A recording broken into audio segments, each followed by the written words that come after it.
Welcome back. 813 Tampa, Florida. It's your boy Mike Trigg. Saba Baptiste. This is no losses, just lessons. Great. So today we thought that we want to keep everything going forward with business. And we wanted to make sure we put out some nuggets that maybe you'll take note or you might even know. But we're going to talk about Black businesses today. And the theme we're going to build on is called Black Wall Street. And so I'm going to just talk a little bit about Black Wall Street. We know it happened in Tulsa, Oklahoma, and it was founded in 1906 and it lasted until 1921. So the things that we need to know about Tulsa is that it was in the Greenwood district and it had over 600 Black businesses. Wow. And it was thriving and it was the center of wealth and resilience. And don't forget, our people had just came, out of emancipation. It was emancipated and they were out there on their own. And so they built remarkable cities, lots of wealth. And we also know what happened on 1921, May 21st, 1921, is that the bombing. That's when they dropped the bombs and they ended a thriving community, Black people. And what started it was accusations about a white girl and a Black man. And we all know historically how that can end. Well, it ended Tulsa, Oklahoma. And so we want to check. Now we're going to come back to Tampa, right? We want to talk about have we ever had this model or similar model in Tampa, Florida, and where is it now? Yeah. Go ahead, I'm sorry. And also we're going to talk about some other groups that have a equivalency to Black Wall Street, and we want to ask the question, where is ours? Go ahead, Mike. So Central Ave in Tampa, that was considered to be our Black Wall Street. However, I don't think, and it's not facts because I don't know if it's facts or not, but we didn't own the buildings in Central Ave. So when if we owned the building, we'll still have them today. So that's why let me further believe that we never had Black Wall Street. I think Tampa have Black businesses, but we don't really own the business, own the building. You know what I'm saying? So we're renting and leasing. In Tulsa, they owned everything. Everything, yes. Yeah, everything was Black owned. And that's the difference. Because there's no way white America would have bombed them if they was renting those buildings. Yes, they would have evicted them. Yeah, exactly. Right. You know what I'm saying? So, and that's what we're talking about right now. We're talking about Black Wall Street in the sense of Tulsa, where we own everything. And, in the Tampa, we don't really have that. Right. And go back to what they call the Black Business District, which is on Central Avenue.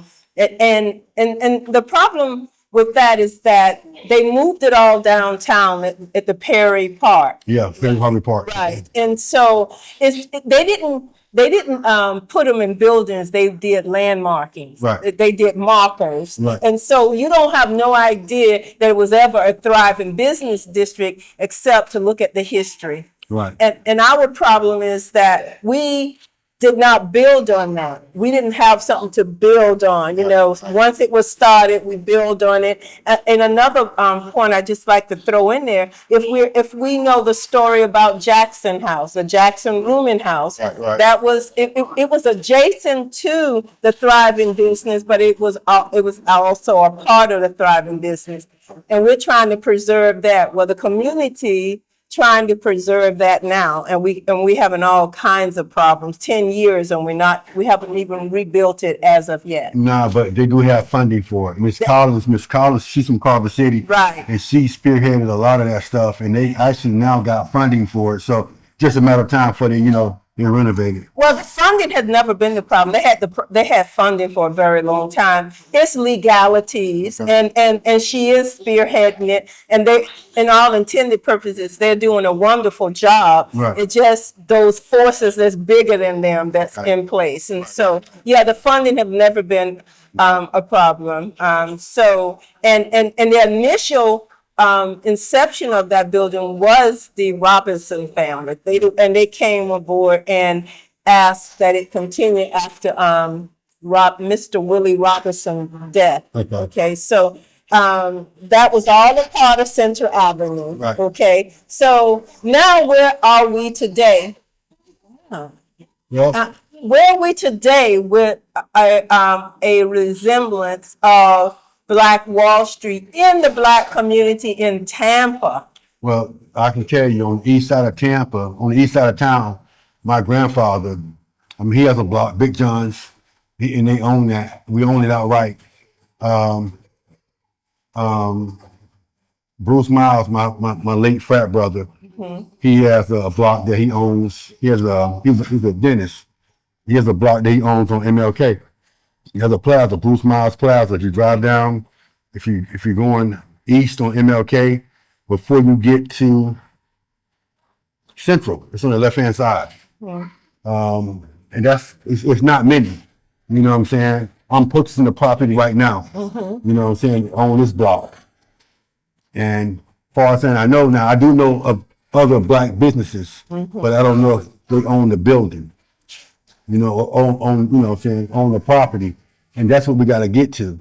Right, So right. So the remnants of Central Avenue never went forward, right? No, so even like you say Central, but Main Street when I was a kid, it had so many Black clubs and businesses, and I thought that we owned that because that was like our part of town. You see the fancy cars, everybody was always well dressed.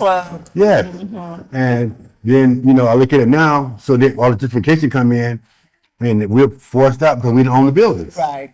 You know, so that's one thing that back in that day, you know, it goes back to segregation.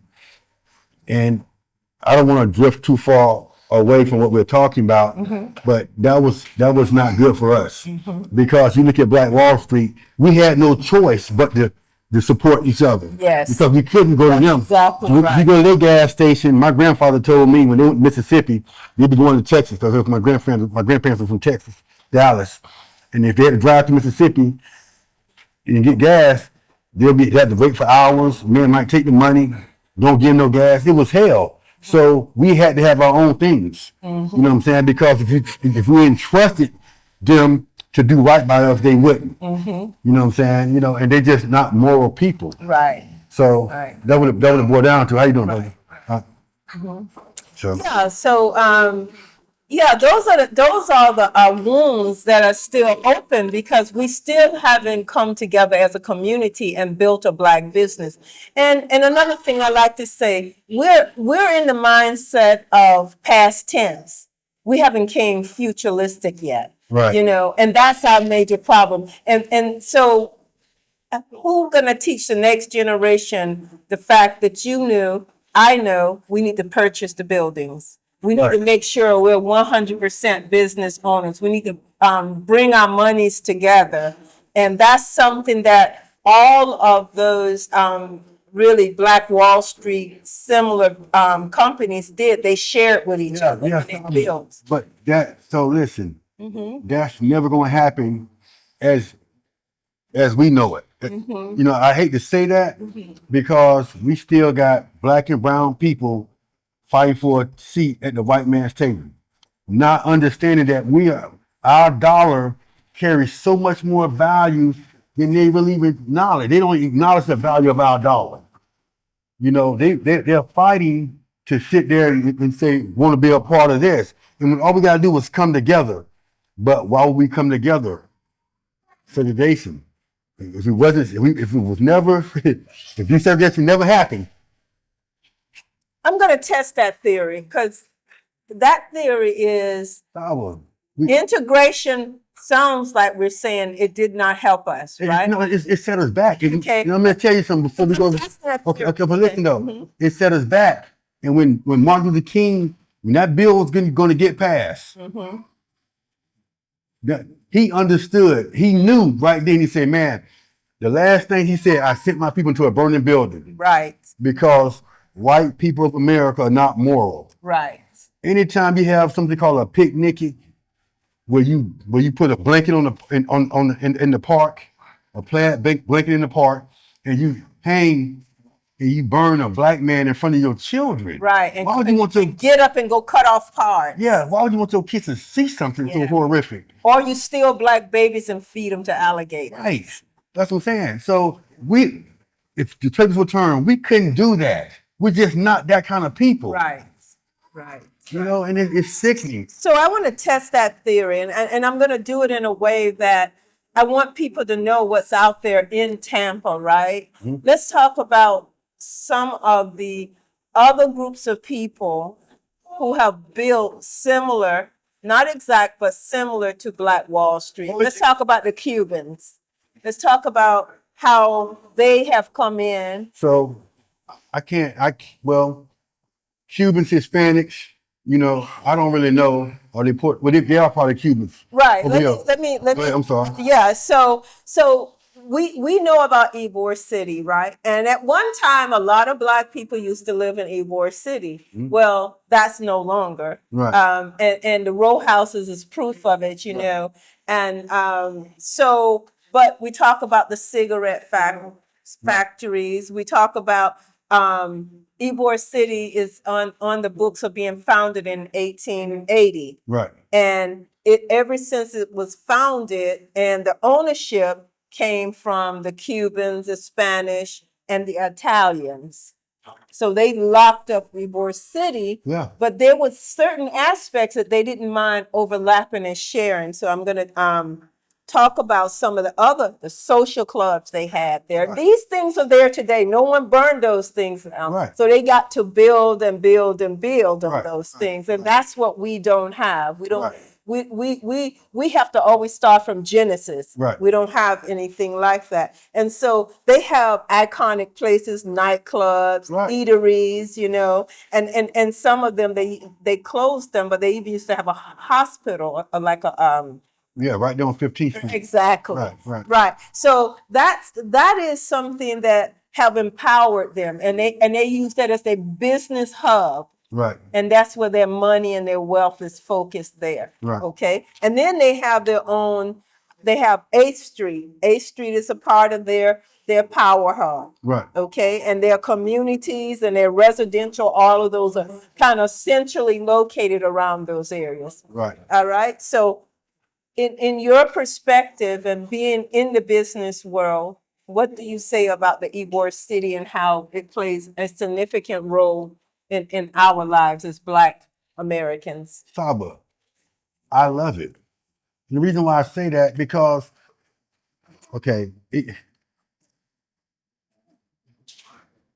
I'm for every race of people to have their own. I agree.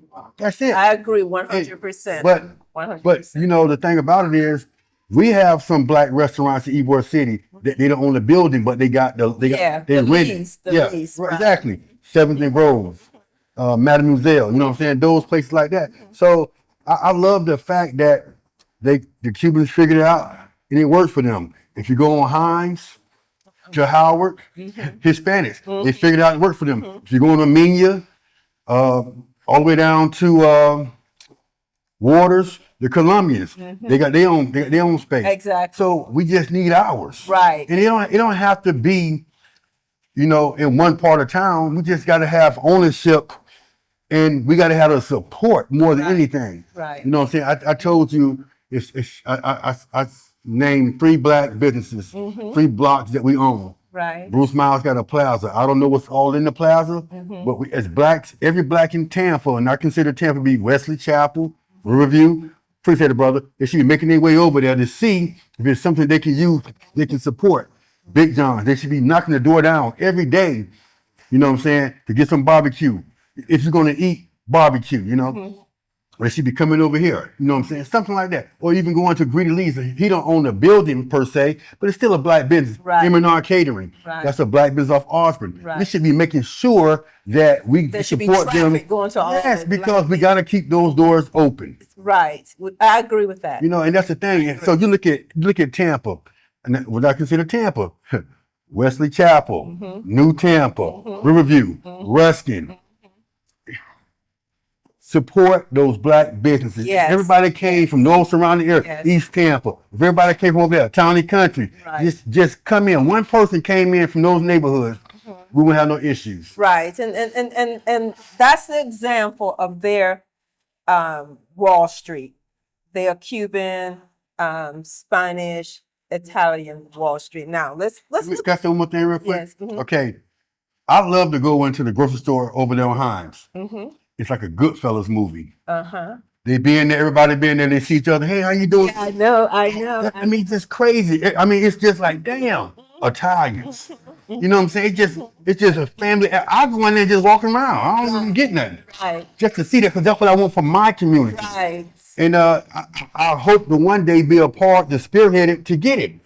And it fascinates me that even now we don't have a grocery store. We don't have a supermarket. That's fascinating to me. That's that we don't. Right. And we have the highest health disparities. Right. We don't have fresh foods in our community. Right. And so we're gonna go See what's up, baby. We have talked about Ybor City, but Ybor City is overlapping. We're going to talk about it some more. Okay. Hispanics and Latino have a similar Wall Street effect here in Tampa. Yes. So one of the things I like to throw out there is that what we just talked about, when our kids get ready to look for a job, we got to go outside of our community. Our kids have to actually go to someone that may not like them for a number of reasons, but usually it's for their skin color. Right. And they're not right. And they're not really able to do anything different because we don't provide jobs for our community. Right. To me, that's a real disadvantage. That's a real disadvantage. So that's why I've always, when I get the young guys come in, I've always tried to get them to split some wood for me, find something for them to do, because I already know the disparities out there against us. Right. So, I mean, you go to McDonald's, and if you go to the best place I see young people working, really, to be honest, which is Publix. It's one of the better places to work, even though you're working for so-called white people, but it's a good company. But you just want your people to go out and have a job and be treated fairly, and judged on their work, and not the pigmentation, the character, exactly. And that's what we don't provide our children. That's something that should make all of us feel a little bit uneasy about whatever we do at home, whatever they do in school, they still gonna have to sit in front of people that might be anti-Black. And that's the pity of it. Yeah, but Saba, I'm a firm believer, man. I've instilled some of my kids. I instill nothing hard work. You can't be hard work. I instill that in my kids, and your appearance says a lot about who you are. Same thing when I was teaching school. I tell my students, when you put your name on that paper at the top in the day's day, everything underneath it represents who you are, where you come from. It's the same thing. So we got to do better as, like, if you go back to those, I wish we had pictures to show, you go back to the 1900s and you're seeing Black people and they come out, they so well dressed. You come back to 1950, just go to the 50s, 60s, 70s, they well dressed. Well, go to the 80s. Well, yeah, I understand. They're well dressed. No, but that's the thing. But parents today want to be friends with their children.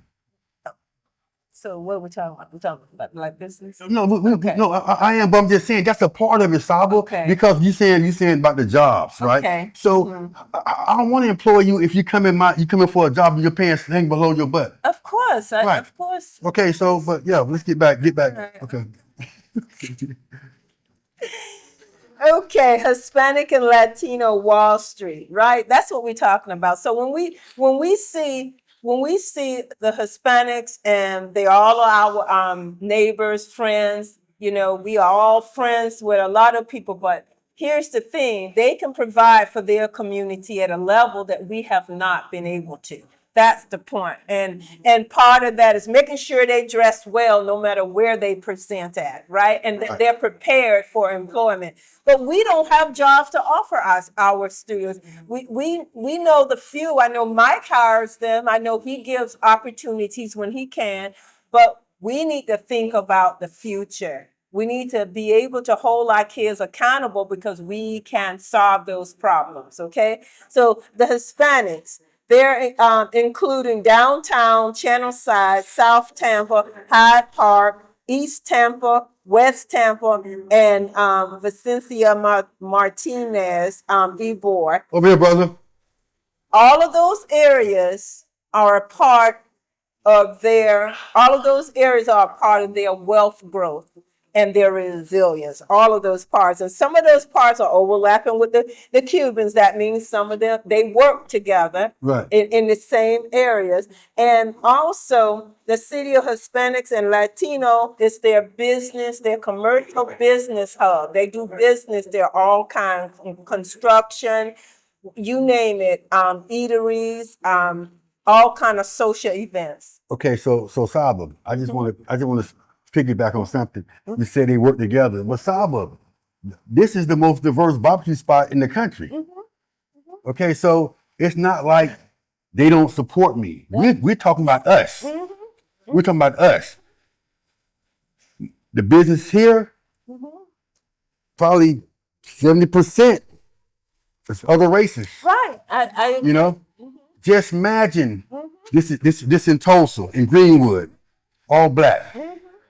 You know, but that's not the case. So what I'm really trying to say is, I go over there and I eat at Arco's, you know, and I have yellow rice and black beans over there because they come over here and support me. Right, we've been there a couple times, but why can't we get us to come and support us? That's our dilemma. So Saba, just to say, I said it one time before, if we had a black shoe store, just say a Foot Locker or a Champs, and everybody that was black and was in athletics came and got shoes from that place, it would create the jobs that you're talking about. Exactly.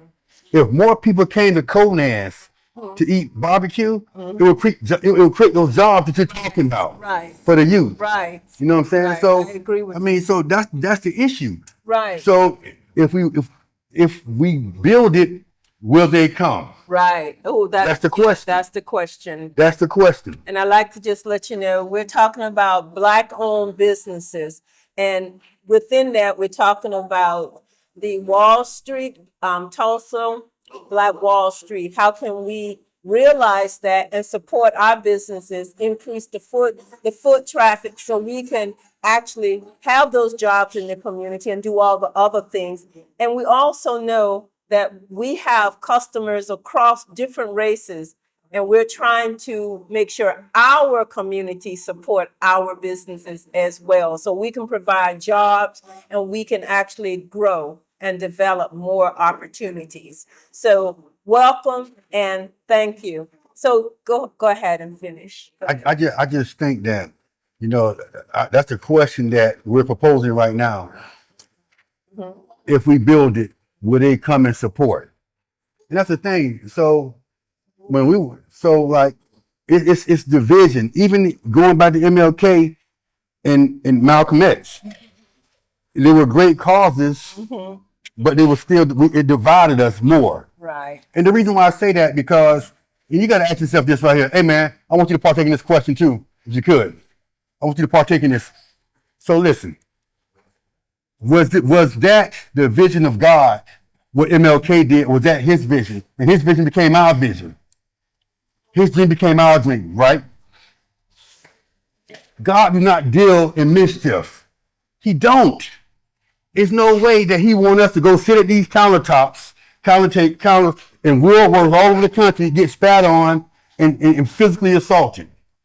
Now, the division came from because Elijah Muhammad and Minister Farrakhan and Malcolm X believed we do not go where we're not wanted. I agree. We will build our own countertops, but better. Right. I agree with that. That is more in line with God. Right. Because he don't ever want you to hurt anybody. He believes in respect and love. And we can be different, but he wants respect and love for everybody. I agree with that. So you can't take it upon yourself to say, oh, this is wrong, this is wrong, this is wrong, this is wrong. We're going to force your hand to respect us and treat us. No, we don't respect ourselves. You understand that. Is that a fair assessment? Yes, and we build our own table. Yes. We build our own table. Damn, and that's the problem. The problem that we had with MLK, and they introduced him the moral leader of the world. Without our permission. The moral leader of the world in 1963. The March on Washington. That's how they introduced Martin Luther King. The moral leader of the world. Okay, yeah, he was. You know why? Because he would say, "Give me the other cheek to slap." Malcolm X ain't going for that. Neither is Mike Trigg. I don't want to see. I don't want to. If I can sit at your table, that'd be great for me. But I don't want to sit at your table at the cost of my pride and dignity. I'm gonna tell you this right here, and we're gonna wrap up. My dad is married to a white woman. She's German. Great woman. We had a conversation 2 weeks ago, and she was telling me that in their neighborhood, they live in Forest Hills, a golf community, whatever. Your dad is Mr. Forest Hills. They respect your dad over there. They didn't even like black people, but your dad proved them wrong and won them over. And I was blown away. Why am I trying to win somebody over? That's not a compliment. Exactly. Why are we trying to win somebody over? Yeah, my dad take pies to the neighbors during the holidays. No, I'm not. I don't want to do that. Right. If you're moving to my neighborhood and you're white, how you doing? How you doing, brother? That's it. You cutting your grass, I'm cutting my grass. It's going to prove if you. I see you go to work every day. You're a good dude. That's all it takes for me for validation. Right. I don't need you to prove anything to me. I don't want to prove nothing to you. Right. I just want to respect. I want the benefit of the doubt. That's right. That's right. That's it. That's right. And that's all I got to say about that, man. I got my blood pressure high. Shit. Okay. So let's just okay. So we done the Hispanic and Latinos. We know they have a vast area here in Tampa. So they have a lot of moving pieces, a lot of money. They do. Okay, a lot of money. Okay, and they're expanding all the time. Right. Okay, and they own their buildings and they own their community. Right. And they're having meetings within that meeting. They're planning, their city planning. So where is our city planning? Where is our meeting within the meeting? And how do we get there? And then I'm going to go to one other group that's even bigger. Sabo. Even this neighborhood right here, it was a black neighborhood. Okay. Gentrification coming through all of East Tampa, all the inner city of Tampa has been gentrified. So we don't have it, Sabo. It's over because everybody's passed, mother's passed, grandparents passed, and they just gave the house away for little nothing instead of holding on to that property. You know, so I can't answer that question. Okay, so one other group that I think is probably comparable for sure is the Asian community. Okay. The Asian community expands Brandon and Tampa. Right. And every week they have a street festival where they have all multiple types of Asian food, the Thai restaurants and beauty stores and at least 20 food markets here. And I'd like to just, I would be remiss if I don't mention one thing. What's significantly different, and I don't know how different this is, I'm going to say it, is that the Black Americans are Americans. They're not immigrants. Every group we just talked about are immigrant groups. So some people say that makes a big difference. I say not really if we're on top of our job. No, and I say you're wrong. And the reason why you're wrong, because we the most oppressed people, race of people in the country, in the world. Okay. Now, stop right here. The reason why I say that, because all of the immigrants that come here, they give them everything to start their businesses. Okay. I've been in business for 15 years and I can't get a loan to start to buy this place. Okay. You understand? Okay. So that's why. Okay. That's how they're able to do. They come in and stay in one house and then buy the block, buy this house, buy that house.